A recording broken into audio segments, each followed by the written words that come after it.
So the content that we're going to cover today, that's going to be framed about the following topics. So very quickly, these are the do's and don'ts of communicating through the crisis, the key components of effective communications during the COVID-19 crisis, what to consider when preparing a communications plan, managing customer needs and existing bookings through communications, tips for building your communications plan. So let's start by having a look now at the do's and don'ts of communicating through the crisis. And I suppose we hear this in a lot of businesses, that many businesses now feel almost paralyzed about communicating. There's a fear of communicating and maybe even saying the wrong thing. But it is really important to understand that during a time like the current crisis, it is all the more important to communicate. So we'll be giving you some tips for coping with that now over the next hour. So what are the do's of communication? Well, at all times, and particularly during the current crisis, it is really important to communicate with kindness and with clarity. Our words and our tone are really important. We'll talk more about those later, how we're using words and tone to connect, inspire, empathize, and clarify. Do remember that we need to be human in our communications. So obviously it's a human writing or creating the communications, and it's a human reading those communications, so that we don't come across as sterile in our communications, but instead we're connecting with our customers. I would seriously advise you to create a plan, and I have some good, easy tips for the creation of that plan over the next while. Don't cope with communications in really haphazard way. It's better to plan out what you're going to do, and then you'll be able to execute it more clearly. Unfortunately, this is a crisis that is bringing news with it every day, so we do need to know how to adapt. Again, the plan I'll show you should help you with that. Look around, seek inspiration for communication from friends, family, and other businesses. Be loyal to your business brand, to your personality. And I always say, show your best self, your best self for you, who you are, your business and your destination. Allow that to shine through in your communications. And most importantly, and always in tourism, but particularly in the current climate, this is absolutely the time for collaboration. It is not the time for rivalry. So this also needs to be reflected in our communications. And I'll be showing you ways to do that in a little while. What are the don'ts of communication? Well, it's crucially important that we don't appear opportunistic, okay? We avoid issuing aggressive promotions with inappropriate timing. This is a sensitive time, so we don't want to create communications that jar in our customers' minds. We don't stop communicating. This is not the time to avoid communicating. It is the time to communicate, and we don't issue communications that lack empathy. That's really important. Okay, so it is really important to understand that at a time like the current crisis, in all of our communications, that how we behave now will be forever remembered. And I think we can all remember at a time in our lives where you might have been going through a low period, and in that time you'll remember the person who said the right thing and the person who did not say the right thing, and how what they said really seems to stay within your memory. So just keep that in mind in the current crisis, that when we start moving into the recovery and beyond that, we want customers to remember you and your businesses as the people and places that did the right thing, that said the right thing. And those who adopt these kind of behaviors, well, that will have a direct impact on how quickly your business, your destination will recover, because it will enable your customers to warm towards those businesses and to remain within their consciousness at this time when they cannot maybe fully participate in your businesses. So how we behave now will be always remembered and will heavily influence the speed of recovery for individual businesses, Northern Ireland as a destination, the whole island of Ireland, and the tourism industry as a whole. So we'll take a look now at key components of effective communication. And we're going to keep in mind these three key words: words, tone, and timing. Okay. So when we're thinking about words, tone, and timing, We need to keep in mind what our customers are looking to hear from us. And at the current times, customers are looking for empathy, they're looking for measured language, they're looking for concise language, really clear instruction, not sending people around the houses. They're looking for content and information and ideas and inspiration that will enable them to reconnect with people, with loved ones, their friends and their families, with memories and landscapes. So people are dreaming of places to go and things to do while they're being hemmed in at their homes and in their immediate locations at the moment. So there's a huge opportunity for tourism businesses to speak to that notion of inspiration and inspiring people to do things at the point of recovery. Within that spirit, customers are also looking for reassurance. So there are lots of customers who are thinking about the kind of things that they would like to do at the point of recovery, and they are looking for that inspiration, but they also want to be assured that when they go to book or they're thinking of booking, that whatever business, the accommodation provider, attraction or area they're thinking of, that those places will be properly able to look after them and keep them safe. So that needs to come through in the communication too. The other three words for communication that are key are the what, when, and the how. And actually within those little 6 boxes, we could frame our whole communications plan. For now, we'll take a look at the words, tone, and the timing. So this is a communication example that has been done by an accommodation provider, and I'll leave it to you to read it through in more detail when you receive the recording of this presentation later today. But you can see the opening: dear guests, together we are facing a truly challenging and unprecedented period, and on it goes. No more than ever, we cherish the happy memories that have been created at our hotel, and it's signed off by Michelle and Tony Mohan, who are the business owners. Now, when you go through that communication, you will see that the language is clear and measured. There is an acknowledgement of the crisis for what it is, without adding any further drama to this crisis. And that's really important, okay? There's an acknowledgement of the importance of the employees in this business, which is really important because tourism businesses need to come across as having absolute integrity, that sense of care. There's also an acknowledgement of guests and the role that they have played within this business in the past and the happy memories that have been created here. So if you like, within this text, there are a lot of mental images. So there are words that are sparking feelings within us as we read them. And that's what we want to achieve through communications. Really importantly, within that communication, there's clear direction for customers on how to maintain in contact. And all tourism businesses who are listening in today, I would urge you to look at your website, communications, and other platforms to make sure that customers know how to maintain contact with you. Is there a telephone and email? Do they know the hours that you are available to answer their queries? Because there are a lot of feedback coming back from customers at the moment that they cannot find contact information, or that information has not been updated, say, since March. And that leaves them with a sense that they're fleeing. Customers are looking for really clear paths, okay?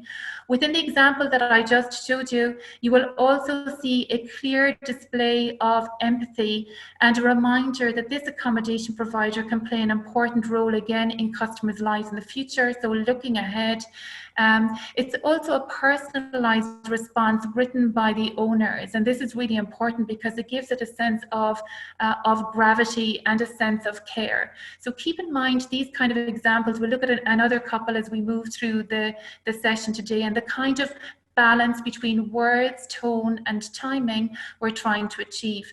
Now, I can remember at the beginning of this crisis seeing a really loud accommodation provider promotion for a summer campaign. And I remember at the time of this crisis, the timing of that promotion was when there was a real focus on the protection of lives and health. And really the communication felt like it hurt. It didn't arrive at the right time. So just keep in mind that gentle communication communications, but clear communications are what are required at the moment. In terms of building our communication plan, it's really important that we figure out what we want to say. So let's put a framework around this. What can your business talk about? A special occasion, a milestone, or an anniversary? Wouldn't that be something nice to acknowledge for both your business and your customers at the moment? There's also an opportunity, and I was dealing with a small restaurant business that's closed down in the current climate, and they're doing lots of work in the background, you know, preparing their patio for outdoor dining, building towards the recovery. And so they've begun to document that work through very simple text and photography on the likes of Facebook and Instagram, and they're getting customer engagement that way. Do you have an innovation? Are you in a business? Are you a brewery, for example? You know, a visitor experience that's never gone online before. You know, is there an opportunity for you to sell online, and can you promote that innovation? Okay. I would also say then that we need to look at when we want to say our communication. For example, the beginning of summer, lead into an opening time. And we need to be very careful with the when. Firstly, that we don't ill-time our communications, and secondly, that we don't bombard the customers, so that we come up with a plan for how we're going to communicate. Finally, we need to figure out the how. How are we going to say this? Well, through imagery, video, words, offline, via telephone. Do we know how to distill our language so we can get our message across clearly, help the customer, and move on to the next person who needs help? Are we going to say it through online? Say through social media? So I know of somebody recently who was really new to social media, and they decided that every week, once a week, that they would sit down and plan out 5 pictures, 1 per day, and 5 set of short texts associated with those pictures. And they basically put those into a table, and 1 day a week, Monday, Tuesday, Wednesday, Thursday, Friday, they give themselves the week off. They do 1 posting on Facebook and Instagram. And with all they have going on in their lives now, trying to balance homeschooling and working and getting other things together, and they're a lot more precious at the moment, they have found that that is manageable for them. You know, so lots of businesses at the moment may be committing to 1 post daily, say on Facebook or Instagram, and maybe 2 posts per week on a platform, say like LinkedIn. Where they can reach corporate and travel buyers. So it's really important when we do our communication plan that we decide how the communication will translate to our offline platforms like our telephone, or our online platforms like our website or our social media platforms. This is really important. Okay. So here we have an example of a fictional business, the Oriel restaurant, run by a lady called Katie Coyle. And Katie, you know, we can get the vibe from her communication here. To all our friends, I find myself in my empty restaurant a few days before the 2nd weekend in June. At this time, my family and I are normally scrubbing the place clean and cutting flowers for our garden, and on she goes, explaining how they would normally be decorating this space for their guests. Usually this is one of my favorite times of the year, and I really look forward to seeing everyone. And on she goes. I'll leave you to read that in more detail later. But look how in the middle of that kindness, Katie has included in this line, until that day, if you would like to gift a voucher for yourself or someone special in your life, please call me personally at, and there you have the telephone and the email, so clear contact details, or view, and she's going to give the website link where you can do that. And in this case, Katie has decided to give a value-added offer. For each voucher, I am happy to include a bouquet of garden flowers, and I will be delighted to personally present those to you the next time you come to dine. So it's nice, this little value add, because actually it's not expensive, it's thoughtful, and it reflects, I suppose, what Katie and her business stands for. And that's the kind of communication that would really speak to a customer at this time. So in that communication, we see somebody who is human and personable. We can actually visualize Katie in her business, you know. While we can certainly sense her disappointment, there is also a positive, forward-looking approach. There's a direct call to action. She's asking for voucher sales, but it's not aggressive. It's couched in very kind, measured language, okay? And the gift of the flowers is well judged. So we'll think about these kind of tones as we move through some sample communications. This is again Katie, and in this case, Katie has decided not to offer a value add, but rather to include an early bird discount. So it's the same kind of text, except for you'll see in the highlighted text, for vouchers purchased between now and the 10th of July, my gift to you is a 15% discount. And believe me, I'll be delighted to personally welcome you the next time we get to meet. In the meantime, look after yourself, keep safe, and take time to breathe in the fresh air. Now, I'm not saying that you have to add a value add or a discount, but if you did want to offer an incentive like this, you can see that this isn't written in loud language, very gentle language. This is the kind of language that tends to lead to more conversions, okay? So I've been looking a lot at communications throughout Ireland and Northern Ireland in recent times, and I thought these were two very nice examples. On the left of the screen that you're looking at, you'll see one from Hastings Hotels on their social media platform. So even in lockdown, birthdays, anniversaries, and special and personal occasions still happen. Following a lot of interest from our customers, we are pleased to say that you can once again purchase gift cards, and on we go. So this is a nice communication because the Hastings Hotel Group is placing the desire for the voucher at the request of customers. So it's an indirect sales method, if you like, and I could see that there was some nice interaction from customers in relation to this. So again, always in tourism, we need to keep in mind that the soft sell is king.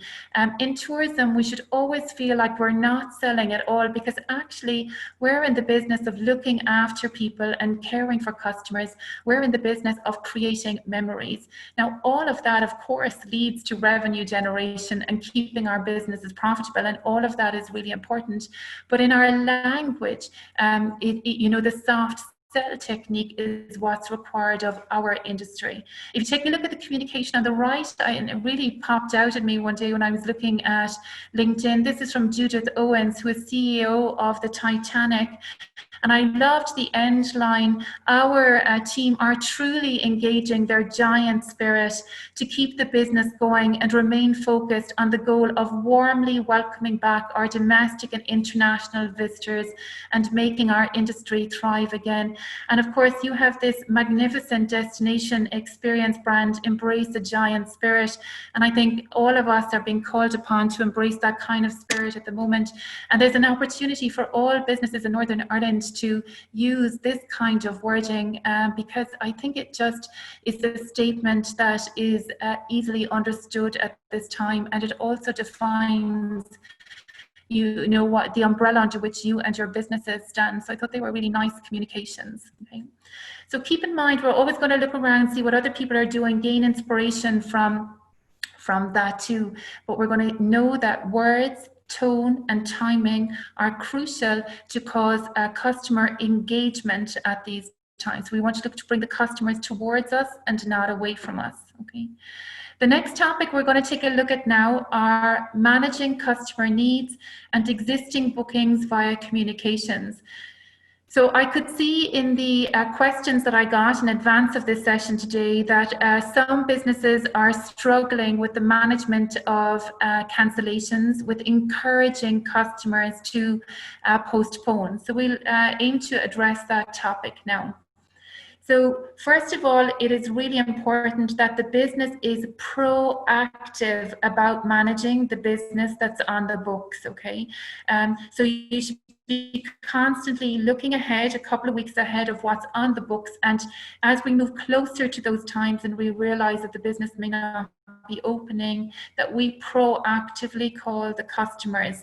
And in that kind of conversation, we would obviously like to encourage a postponement of the booking rather than a cancellation. So this is Gavin Wilson. He's a glamping site owner, and this is how he approaches this particular topic. He picks up the phone and his customer's name is Jane. Hi Jane, I'm calling to ask how you are. The world feels so surreal at the moment, and I'm really hoping that it settles soon. See, so really gentle intro. And then, we listen to the customer's reply and there's a little engagement. We show that respect, and on Gavin goes. Jane, I also need to speak with you regarding the booking you've made to stay with us in 2 weeks' time. It would be lovely if we could welcome you back in the future, and I'm wondering if we could move that booking to a later date. Now, you will know that if you adopt a gentle tone, if you practice, and I'm sure lots of you already have the skill of doing this, you are more likely to encourage the customer to postpone, and a lot of achieving that is in the words we choose and the tone that we adopt, okay? The bottom line is we've given the customer the option, and the customer has the right to reply now. So the customer has the decision to either cancel or postpone. So let's say the customer decides to cancel. Then Gavin might say something like, isn't that a pity? I fully understand though, Jane, and hopefully we will have the opportunity to welcome you and your friends at a later date, okay? Jane will always remember that Gavin said this with kindness, so hopefully this will lead to a future booking. In the scenario B, postponement, isn't that great? That's brilliant. Thanks, Jane. I can guarantee you that you'll be getting the warmest of welcomes the next time we see you, okay? And then as always for tours and businesses, whatever takes place verbally over a conversation needs to be followed up in writing. And I'll leave you to read those examples later, but the same kind of human communication our existence here. The email on the left shows how to manage a cancellation email, and the email on the right how to manage in the case of a postponement. So you could maybe seek inspiration from those examples there. Now we'll take a look at the next topic, which is tips for planning your communications in the short to medium and longer term. And, a lot of us have been working in this industry for a long time. And, this is a really unusual situation to be in because there are a lot of unknowns. So what can we do? Well, we take control of what's in our ability to take control of, okay? So let's just say I was sitting in any one of your businesses now. I'd be thinking, when I get to open, whatever date that will be, where will my first markets come from? And the reality is, if you think of it logically, our first markets are likely to be within, an easy driving distant market. So let's put 50 miles on that, or 100 miles, okay? So in terms of actually building revenue, I might think of the short-term goal, getting business from the local market. My medium-term goal, and I might think of building out now to the rest of Northern Ireland and to the Republic of Ireland market. So I'll start, likely my first customers are coming from the local market, now medium, rest of Northern Ireland and Republic of Ireland market. In the medium to long term, I can expand my customer base. So I think logically, if you think of it logically, my first customers there are likely to come from the Great Britain market and maybe from Germany, because it looks like that they may go through the recovery earlier. And then in the longer term, I can look at global markets, maybe like the US or France.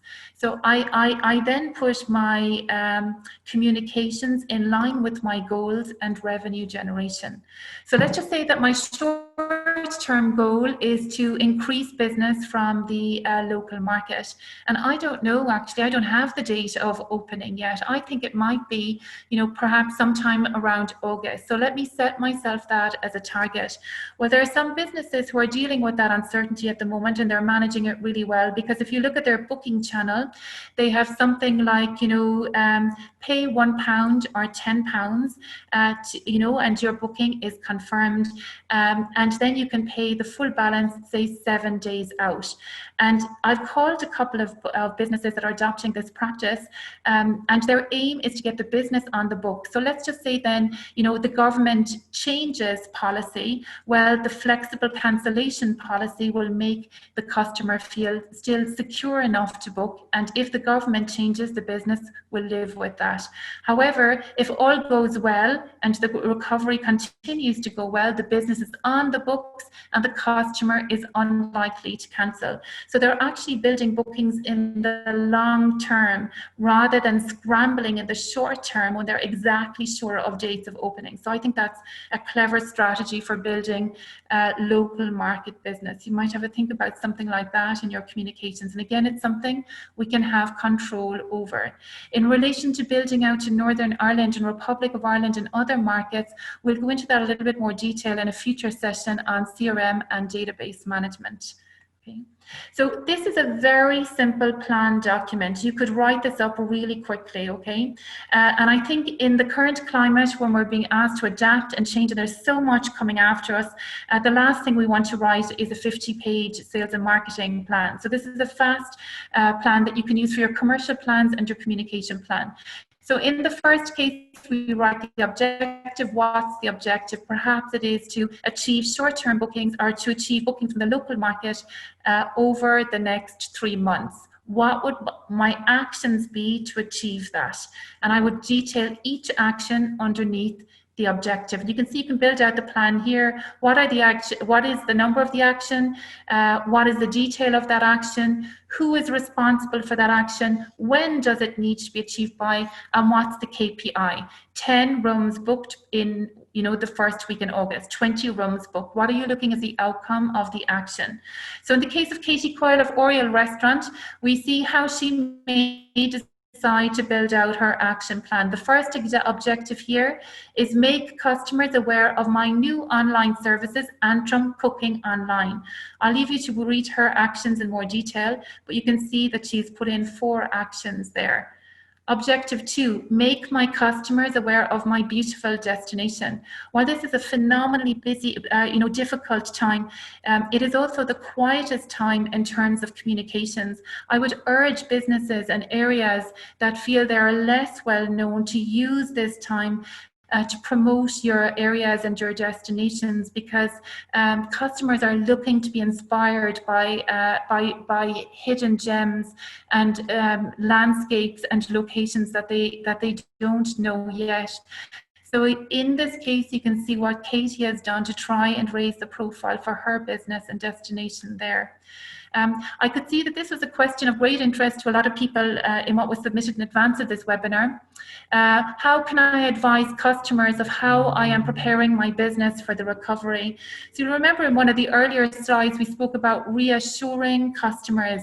And this is a very important part in communications these days. So we show empathy, we show humanity, but we also reassure. So let's just say that this is Katie Coyle.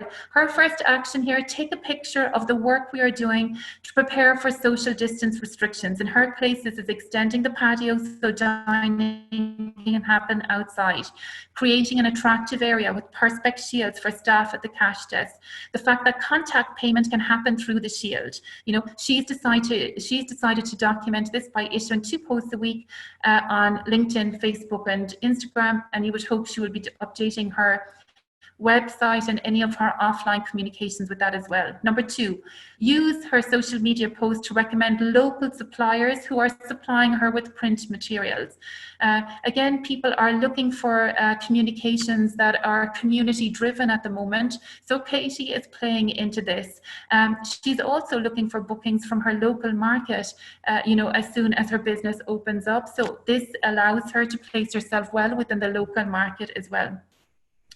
Thirdly, Katie doesn't know if she's going to be able to sell her full breakfast in her restaurant when her business is ready to open. So just in case, Katie is preparing an Antrim artisan breakfast. So this is beautifully presented in a paper bag that's recyclable, and it contains local artisan foods from the Antrim area. And Katie is using this bag, she's showing it to customers. She's showing them the kind of things that she's going to include in this bag. And she may even ask for feedback regarding this to encourage engagement. And finally, Katie, and her plan could be a lot longer than the 4 points here, wants to promote the flexible cancellation policy, like we described there earlier, based on a small deposit to get business in on the books in August, because by the time Katie gets to August, she does not want to be scrambling for last minute business. So this might be the beginning of a structure that you could use that would enable your business to communicate what it is doing in time for the recovery, and also then for the people who are sitting currently at home in their homes, their gardens, their apartments, all areas throughout, you know, your local area throughout Northern Ireland and the Republic of Ireland. They can start thinking, being assured that your business is well placed to look after them. So this is a really good step to integrating communications at the moment. So it is easy to feel a sense of panic during these times, and when we feel panic, we have to rein all of that in and bring it into a center, and then focus on the doing, the actions and the objectives that I can achieve. We note these within the simple objective and action plan that I showed you. We create our first step, we execute that first step, we move to the next step. And there's incredible reassurance in the doing. You know, we do one thing, it creates an engagement from the customer, we move to the next. And then, you know, this will in turn lead us towards the process of opening our businesses and towards, I suppose, positive brand awareness for our businesses and our destinations in the mind of customers, and ultimately towards then revenue generation. Just keeping in mind that we were saying there, you know, the short-term plan, local and branching out into international markets. In terms of your plan, there are things you can do to even reach global markets at this time. So I would urge you, if you're not familiar with this, to take a look at Tourism Ireland's Industry Opportunities platform, and you can see that there's an opportunity there for Northern Ireland noted first on that list. I searched for opportunities in Great Britain, in the Great Britain market. But some of you may be aware, if you're not, I would urge you to check this out, that Tourism Ireland at the moment are looking for Destination Ireland to remain within the consciousness of international consumers, so direct consumers, travel buyers and media. And with that in mind, they're doing a Fill Your Heart promotion under the 8 or 9 categories that you see in front of you. So for those of you who might be interested in adding that to your communication plan, you can see on the screenshot here that there's a link to that press release. And also there's an email at the bottom of the pink square there that you can email for more details about how to engage in this campaign. So this is something that we can actually have control over, that we could do at the moment to raise the profile of our business that would benefit us in the international markets in the future. So I always keep this in mind, that a well-judged strategic input equals the associated outcome. So I've always worked in commercial roles. My job is to achieve targets. And, you know, when I was much younger, I thought you achieve those targets a bit out of luck. You know, it was just happening by luck. But you learn with experience, and I know there's a lot of experience listening in on this webinar today, and I've been working in my own field for a bit beyond 25 years now, that a well-judged input equals the outcome. So if we are really strategic, if we think through our plan at the moment, that will lead us to the outcome, which is, you know, positive engagement from our customers, that we remain within their consciousness. So we are on their shopping list for purchases now as a memory during the crisis, and also for bookings post the crisis. And that's what we're aiming to achieve for our communications at this time.